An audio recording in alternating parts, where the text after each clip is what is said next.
Morning, everyone who remembers jumping places. I'm going to steal his thing. Morning, everyone.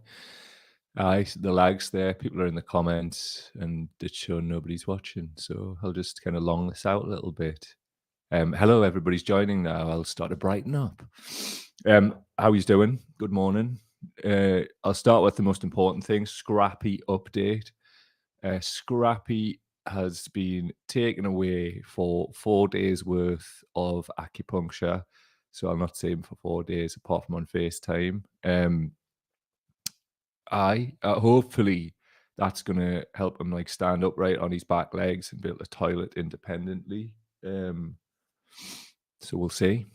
I don't know, but there's hope. So as I saw last Friday, I really thought we're gonna have him put to sleep. So hope every day's a bonus. And you know what? He's taking his food, he's drinking, showing signs.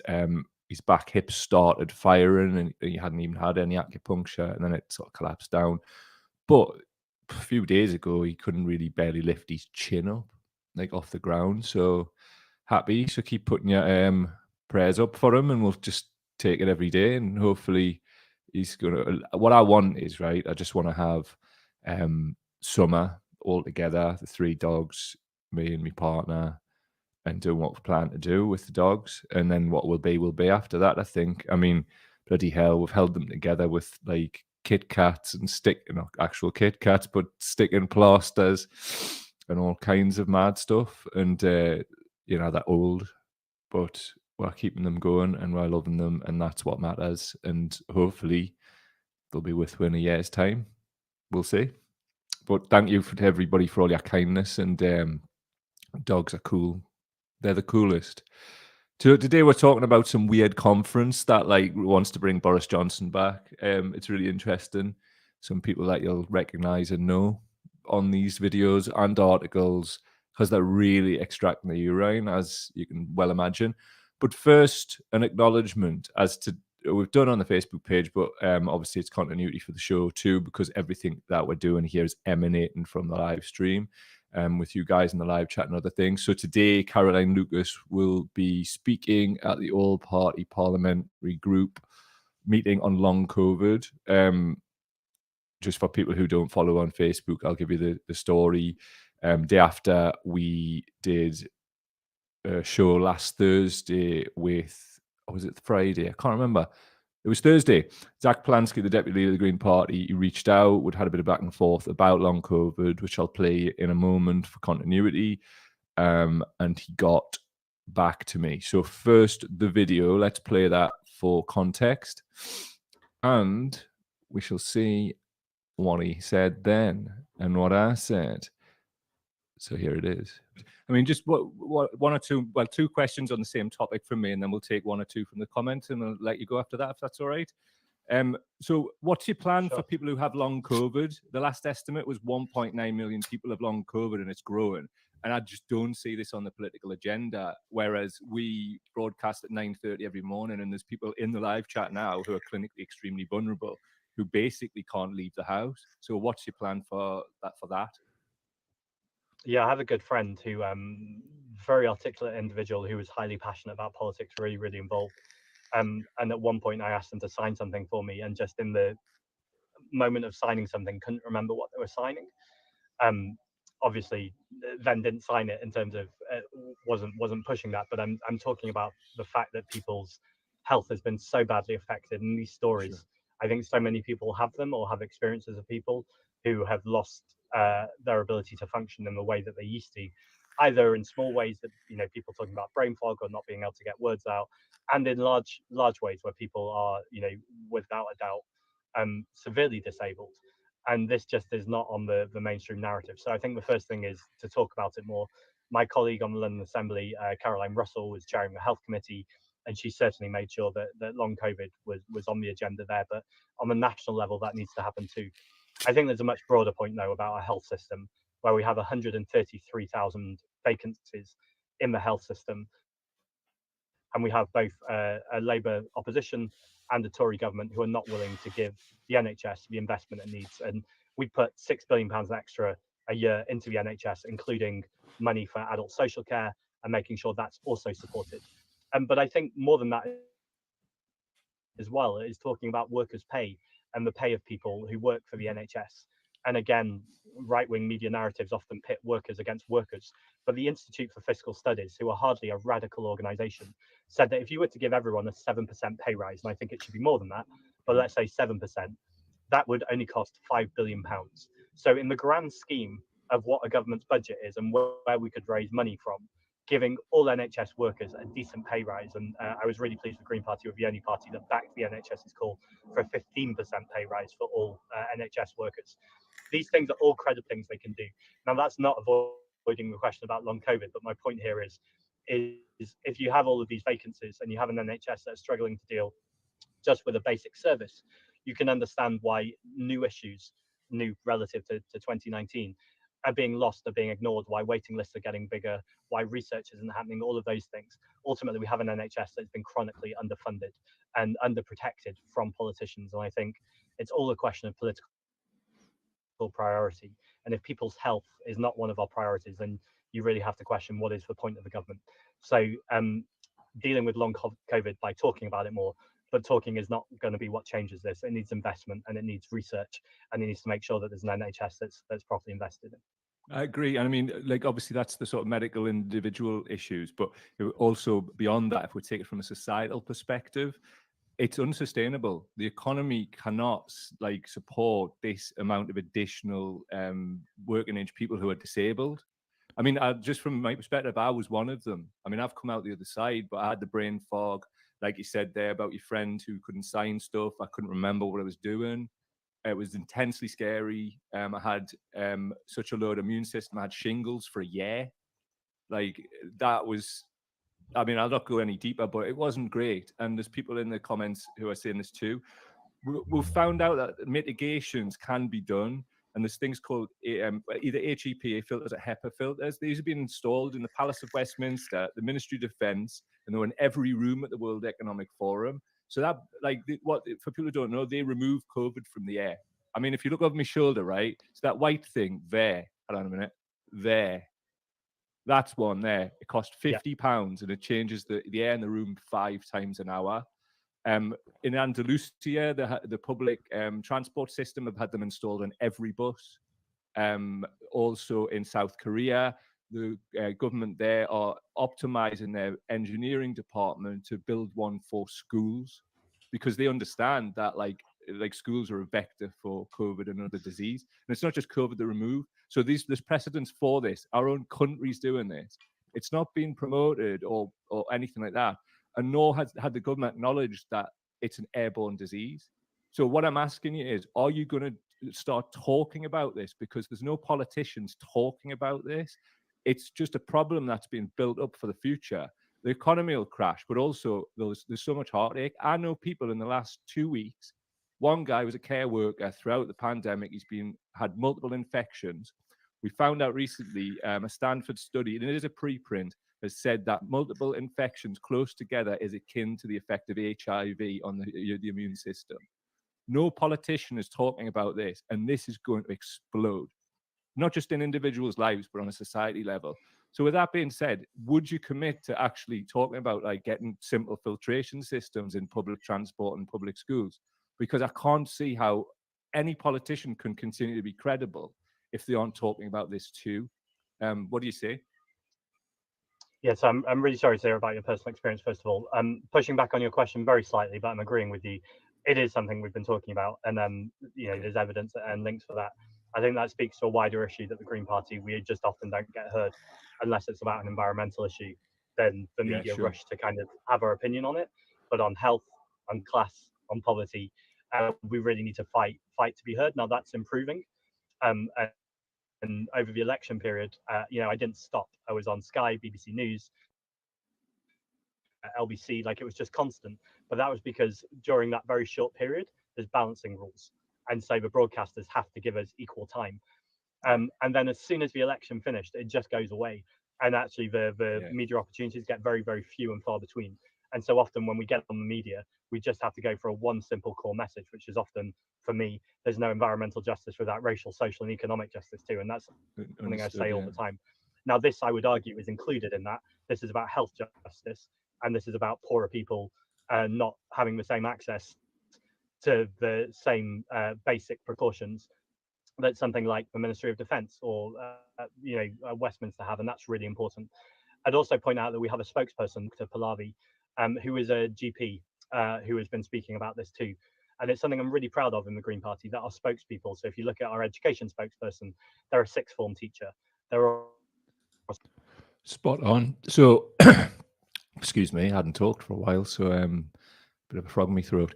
So just bringing it back to today now, Zach reached out the day after that.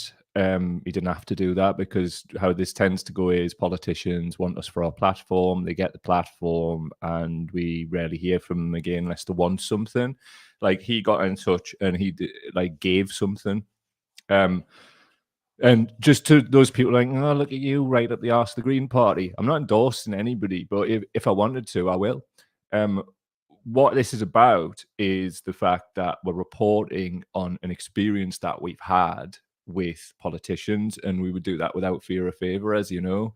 So what that actually means in this case is somebody's went out of their way to follow up on something that we did together the day before, and has taken that into a practical realm today, which evidence that we were passed by Lisa from Save Education for All. That's Lisa Diaz. Thanks very much, Lisa, for that. It was a big help, because I'm very busy at the moment. And we got that passed through. And obviously, it's good that if somebody like Caroline Lucas is speaking in Parliament, that she's across the entire issue. Also, as you know, we spoke over a year ago when we first tentatively started doing this, ironically, when I was experiencing the post-viral fatigue and brain fog and all of the stuff that you good people in the comments helped me with. And we build up this community within it, which is, without that and without that process of events, that wouldn't be happening in Parliament today. So I wanted to not just acknowledge the Green Party, but also, if you didn't exist in that comment section, that evidence in the process of events would not have happened, or it wouldn't have happened so readily. Because for me, clinically extremely vulnerable people have a name, have a face, I consider them to be friends. And just because I've come out the other side, right, I don't know how people can pull the trapdoor up. Don't understand it. So here we are. And I don't know if it's going to do anything, but I tell you what, if we don't try, it won't. So big up the Green Party. Facts. I mean, do you see anybody else doing this? Also, after the fact, Nick Hartley from Newcastle Greens sent us a lovely email at the weekend. Nick, if you're listening, I will be replying to that, but I wanted to give it some consideration and do it when I actually had time to reply properly. Same with you, Elaine, from South Tyneside Greens. That humanity shone through. Doesn't feel like they're trying to groom her in any way. It just feels like, humanity. So imagine if there was a mandate regarding filtration systems, and everybody here played a part in that. And that's commendable. And the way people have supported me makes me want to support you, and makes me want to turn up and be there for you. So, that's something practical that's occurred, and that's one of many, I would say, because I think that's, for us, got to be about practical outcomes. Parliament just being one lever for change. There's other ways we can go about this, and this is just the start. And I think I'm loving the fact that this is coinciding with being healthy, I think we're going to achieve a hell of a lot if we keep turning up every day. So, big up all of the people involved in this. We're going to talk about weird conservatives and whatever. But I think what we'll do first is have a little music break. I like this one with the sitars. What do you think? It takes a while to kick in. He's back. What are you thinking about this one? Which one do you want for a little break between, so I can have a drink? Let us know in the comments.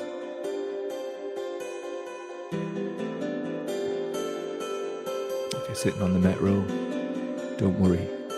That guy probably isn't going to kill you.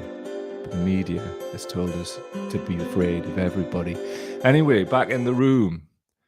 Do you want to know about some wild Tory shit? Well, here's some wild Tory shit. Conservative Democratic Organisation at Conservative DOR on the Twitter. Join thousands of conservatives fighting every day to promote a democratic party founded by all of these ghouls right here. Who are they? What are they about? Let's have a look. Well, one thing I do know is this. Your boys at GB News, they're about.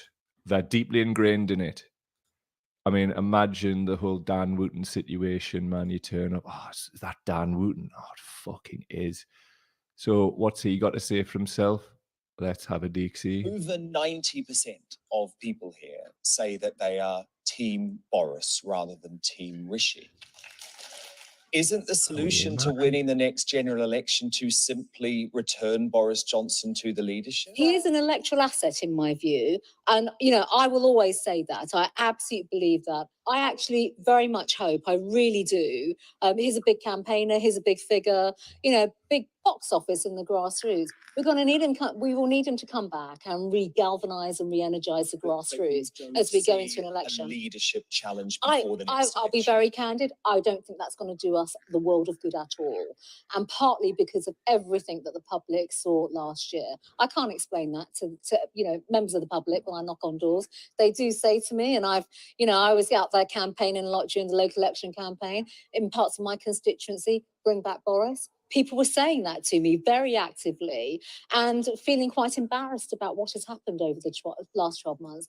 I can't give any reason or rational response to that, because at the end of the day, you know, we have ejected, you know, in succession now, democratically elected leaders of our party. It happened to Margaret Thatcher. It happened to Boris. In my view, Boris would have won us the next election. It also happened to his successor, you know, a couple of months later, and that cannot be right. But couldn't he still win you the next election? Isn't that the point? Well, there you go.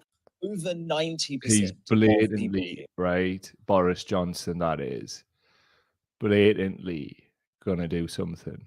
I mean, we've been saying it on here for a while. I mean, do you honestly think the Bannon faction are gonna just like, oh no, we'll just not bother. We'll just not bother. And like, we're fascists than that, so we'll just let the like brown man stay in. We'll do that. Yeah, that's not gonna happen. So like, it's a matter of time in my view, and interesting that this entire conference appears to be to that end, which is good. Because I love this shit, me. Anyway, it should be on your screen. Oh, it's not. Oh, dear. But this from the conference. Voter ID is gerrymandering, which backfires on Tories, says Rees-Mogg. So what we've got here at this conference is Jacob Rees-Mogg admitting that they're basically fixing the election because elderly Tory voters didn't have ID for local elections, says ex-cabinet minister. So he's saying that the thing that they're doing to try and, let's not piss about, gerrymandering is just fixing elections, or gerrymandering is stalling the democratic process through Parliament to such a degree that it's virtually impossible to do any kind of progressive work. So what it says here, the Conservative government's introduction of voter ID was an attempt at gerrymandering. 2 seconds. Gerrymandering. That backfired against the party, says senior Tory Jacob Rees-Mogg. Gerrymandering. I can't help it. It's just such one of them words. The former cabinet minister said the policy which saw voters required to have photo ID when voting at England's local elections had made it harder for elderly Tories to vote and upset a system that worked perfectly well. Great. Speaking at the National Conservatism Conference on Monday, Mr. Rees-Mogg said parties that try and gerrymander end up finding their clever scheme come back to bite them. As dare I say, we found by insisting on voter ID for elections, you dared. He said it. It's reported in national press. So, Tories admit fixing election shocker. That'll be on the front page of the Sun tomorrow, I'll wager.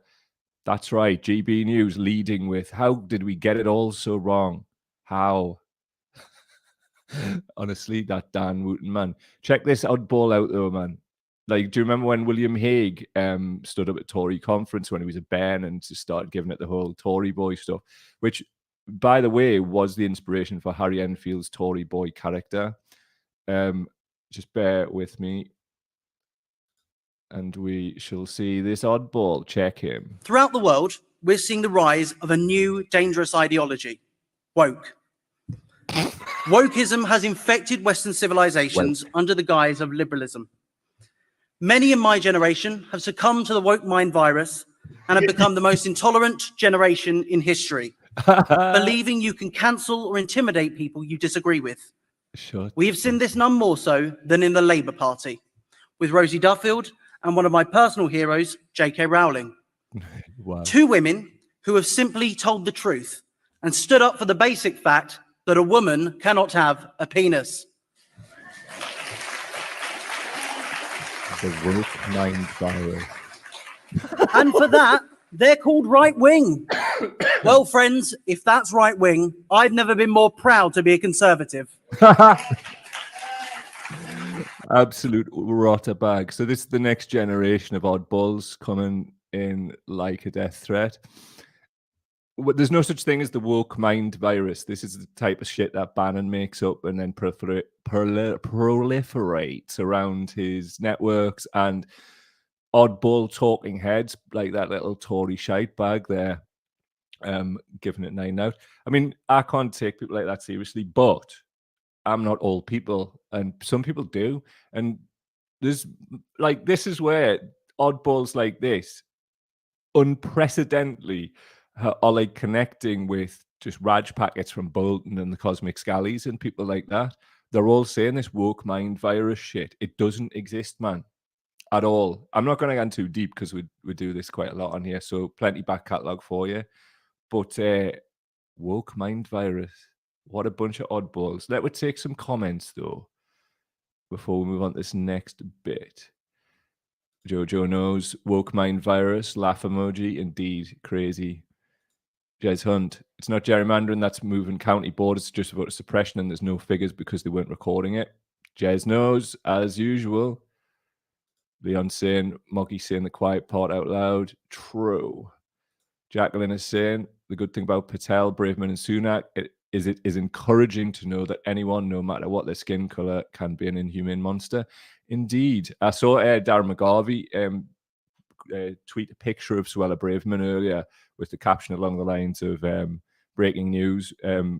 This woman like puts the left in a bind because they don't have a word other than racist for her. Butchered it, paraphrase, go and check it yourself, but that you get the point. And I like that. Let's do it. James Summerson, Hollywood. Boris is too busy spaffing out bastards and hiding in fridge freezers. Yes, class. What an absolute ultra belter. No, Jez is saying filtration systems aren't just for COVID, they'll be good for all kinds of lurgies and the next inevitable pandemic. Exactly. Good morning, Mr. Gaddis, right back at you. But exactly, man. That's the work that we're trying to do and trying to force. It's crazy though, because like, you know, it's really hard because I'll just be candid. It's like some people that I know are just basically shunning me, like, or treating me a kind of way for talking about this stuff. Because I understand, like, you know, people are in the great forgetting. So if there's any fucking mind virus, it's like the airborne disease that can basically, with repeat infections, completely ruin your life or end it. And I really, really think that people should start taking their personal safety very, very seriously indeed. So we'll pass our evidence on, and I don't know, but stop treating us like a James Hunt. Cheers, lads. That's lovely. I hope acupuncture does the trick. Hopefully, mate. I've seen some videos on YouTube and very hopeful. So look, even if it doesn't work, at least we'll have tried, because like that's what we've got to do for our people. And Scrappy's my people. Don't care, he's a dog. Still me people. Absolutely love the lad. Anyway, back to Tory world. So Tories, this from the Telegraph. Dripping wet Rishi Sunak is the villain for grassroots Tory group vowing to take back control. The Conservative Democratic Organisation is not officially a Bring Back Boris entity, but its members showed a distinct preference for him. It is breaking news. Newsflash. Old Man Withers at the amusement park at the end of Scooby-Doo reveal. It's a vehicle to bring him back. In news that will surprise nobody who's here every day, or at least regularly. So anyway, from the CIBUK.org, exclusive, change or we'll be out of power for a generation, one's biggest Tory donor, I believe the one who paid Johnson's rent.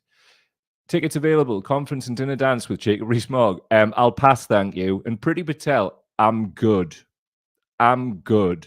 I don't want to dance with you or anybody at the moment without an effective filtration system in every room. Thanks. Democracy empowering the grassroots of the Tory party, man. Who is that? You remember that, like, Rhodes Bison teacher dafty in the 80s with the big pork chops? That's who I imagine the grassroots being. Let's not forget about Labour Day, though. National Conservatism Conference tweeted this. The normative family, the mother and father sticking together for the sake of children, is the only basis for a safe and functioning society. Marriage is not only about you, it's a public act to live for the sake of someone else. This is the crack, man. This was Danny Kruger, MP, at the National Conference. They're coming out with some weird trad wife shit, aren't they? But Graham Smith, who's some weird centrist, trying to be a talking head, I don't even know. No Labour MP would stand up at a conference and stigmatise any type of family, whether it was a nuclear family, a blended family, a single-parent family, or a couple without kids. That's why we need Keir Starmer as PM, standing up for every family in the country. Anyway, the peerless at JRC1921 on Twitter quote tweets him with Harriet Harman pushed through benefit cuts for single mothers in 1997, shortly after winning landslide, arguing they would help them back to work. Get back in your box, weirdo. Anyway, this is what archetypal Keir Starmer fanboy is, apparently. His Twitter bio reads Labour, Social Democrat, basically a Keir Starmer and Anthony Albanese fan page, pro-UK and love Scotland. Cool, man. Cool. You're a deeply uncool man. Fuck you. Jesus, man. These are the people who think they should be running things. Just leave that there. Mad, aren't they? Mad. Shouts to Bob Grady as we tie this entire piece up.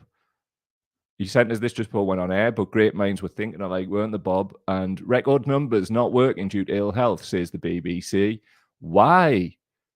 The number of people not working in the UK due to long-term sickness has risen to a new record, official figures show. The Office for National Statistics said that more than 2.5 million were not working because of health problems. Right, just last week when we spoke with Zach, if you want to know, and you've just joined, we're top of the show, we've played this section about long COVID.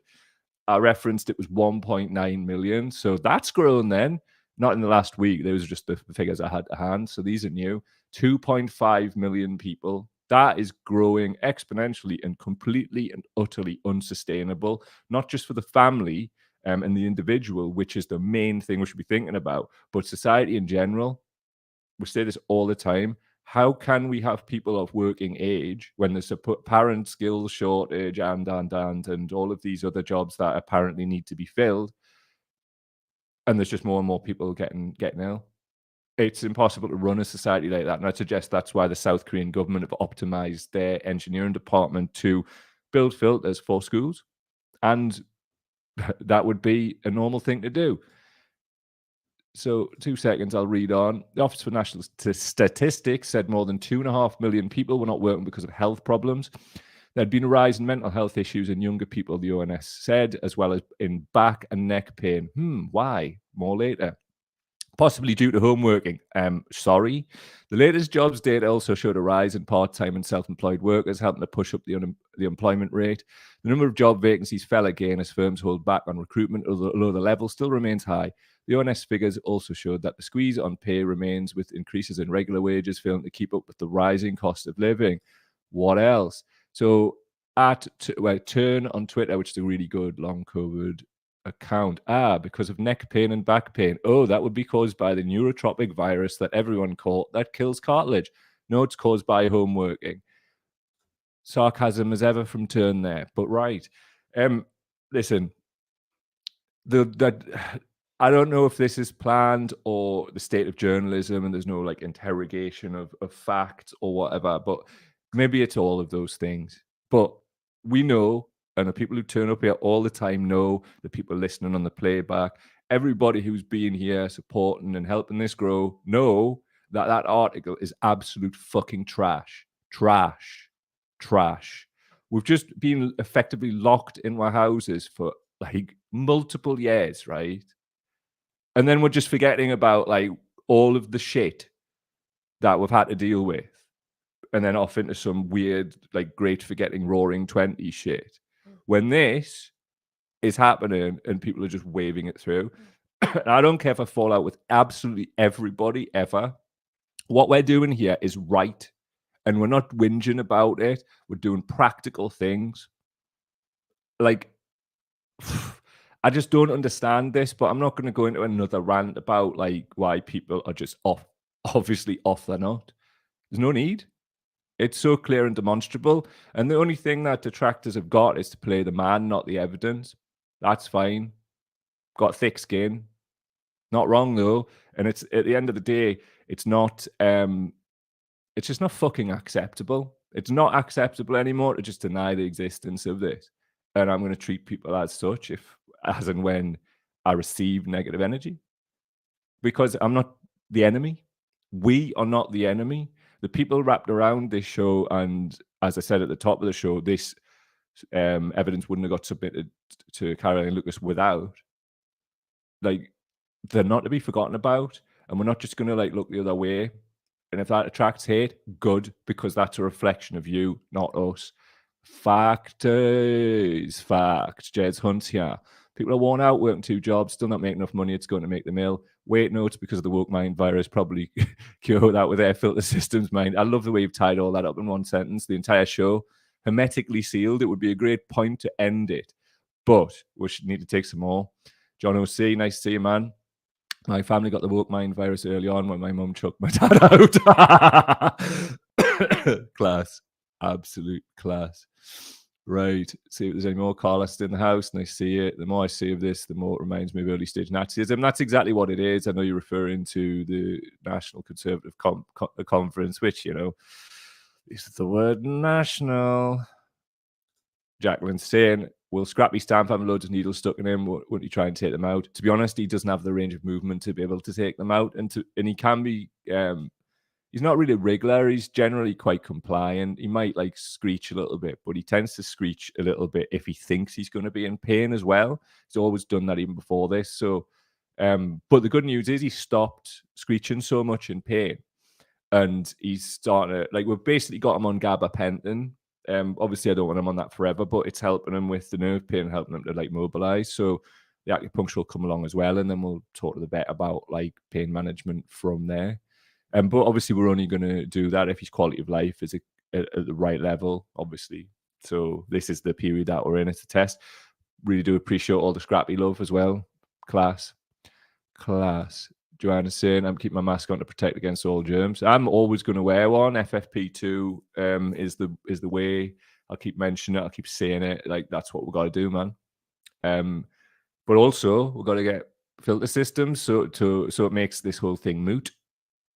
And we're going to keep at that, and we're going to keep putting the pressure on because, man, like 2.5 million people, working age people, are on the pattern make. And it's growing, and it's going to continue to grow exponentially. And we can't have that, can we? And I'm not going to sit here. I mean, look, like as Charla turned up in the live chat this morning, he hasn't. I'm sitting here thinking, is Charla, like, who, for people who don't know, is in the heart ward at the QE, was in the lung ward, care worker who's worked throughout and been infected multiple times. Obviously, we're not completely sure yet, but that's the point. It's like, without proper, like, sort of science behind it and testing, the people at the top who politicize public health can just throw this away, throw people like Charla away. But we don't have to be complicit, do we? We can push back. And for me, this is one of the main places that we should push back against this kind of public health stuff, because it proper prods at the taboo that people all across society are buying into. And if we want to bring about effective structural change, we've got to do it on an evidence-based perspective. So that's what we're doing. Cow daily up in your fucking faces and that, talking the things, changing the wards, getting the filter systems in so we can go for a pint and that. I read Super Geordies, I've just slipped into that because I'm trying to find a way to do this. See ya.